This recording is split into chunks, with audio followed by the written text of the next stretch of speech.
So last night I just couldn't sleep and I decided to watch the very first episode of Death by Lightning on Netflix. And I gotta say, unfortunately, I just don't get the hype. Death by Lightning is a limited drama series about the life and assassination of US President James Garfield, who is played by Michael Shannon. It focuses on his rise to power and subsequent murder attempt by his delusional admirer, Charles Godot, who is of course played by Matthew Macfadyen, who you may recognize from something like Succession, where he played the character Tom. Everybody loves Tom. I'm so happy he got the company in the ending. Spoiler alert.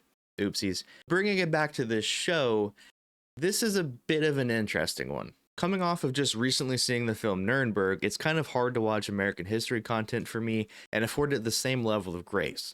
Nuremberg, in my opinion, was so wonderfully well written and performed that it makes other period pieces feel a bit lacking.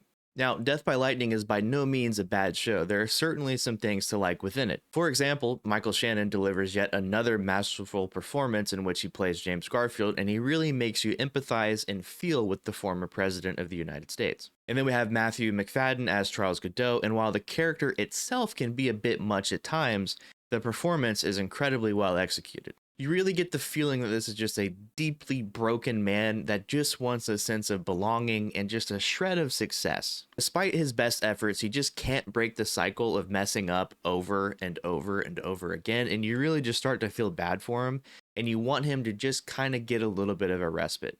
Unfortunately, as the story goes, we kind of know that he doesn't get that. And moving on past the acting, the visuals themselves are also very impressive. And I'm specifically talking about the scenes that take place within the Republican convention, in which they really did a good job at making it feel grand and massive, almost to a point of unbelievability. Also, the shots of the actual stage in comparison to the grandstands of the crowd really puts into perspective how much our modern government has changed since then.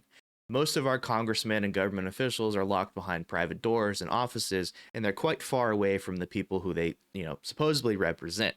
In this show, you really get a sense to see that back in the day, most politicians and most people were on this stage within shouting distance of the people in the grandstands right next door. Almost makes you wish we could go back to that time, but obviously for safety reasons and certain things of the like, we can't. But it was nice to see that back in the day, the elected officials were most certainly representing the people, because if they didn't, you're going to get some shit thrown at you right there. And lastly, the story that this show is attempting to tell is a very interesting one. It opens with a few lines that read, "This is a true story about two men the world forgot. One was the 20th president of the United States, and the other was the one that shot him." Hell of an opening line, and a story that frankly deserves to be told. However, in telling that story, this is where the show really fell apart for me. My main gripe and main pain point is with the writing, and I'm not talking about the writing as it pertains to the historical context and whether or not this is a beat for beat, one-to-one representation of the actual events that happened in history. Frankly, I'm not too big on that. I want the show to be entertaining first and foremost, and secondly, I'd like it to be accurate to history. But it's got to be entertaining for me to want to watch it. I'm not going to sit down and watch a History Channel show with some B-rate acting. I'm just not going to do that. The writing that I'm talking about is as it pertains to the dialogue. Now, this show is set in the 1800s, but unfortunately, a lot of the characters talk as if this was taking place in modern day. One specific line of dialogue that really stuck out to me is in which two congressmen were having a very heated exchange, and one of them said to the other, "You can kiss the deputy treasurer goodbye, mother." Now, just out of curiosity, I got on Google and decided to type in, when was the first documented case of the word mother being used? And I found, to my surprise, that it was in 1889 in a Texas court hearing. Now, obviously, the show takes place in 1880, so that's only a 9-year difference, and it's not the biggest historical fallacy in the world, and frankly, most people are probably using it before it was well documented. I fully understand this is a very nitpicky thing to bring up, and it's probably not going to bother most people. But for me, the setting, the time period, and the use of these massively historical characters to American history, it just felt very odd for this type of verbiage to being used. And this wasn't the only case of it. There was quite a few other examples where lines of dialogue were things that you would just hear people nowadays talking about. And maybe that was the point, but for me, ultimately what it does is it adds to the tonal issues that persist without the show, and it just makes it feel more like a historical reenactment versus an original period piece on Netflix.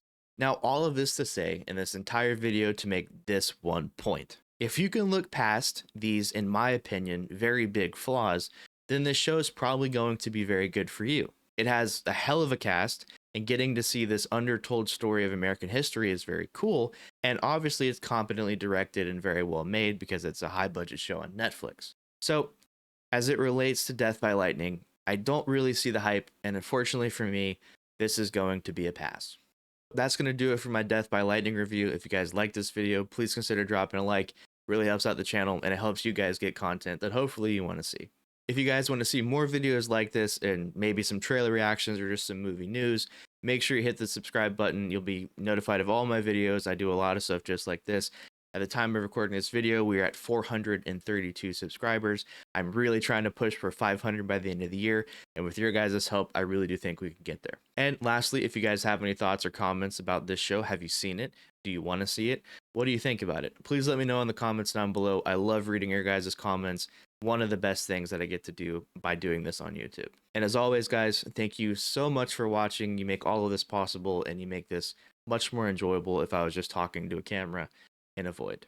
So, thank you very much, and as always, I'll catch you in the next one. Peace.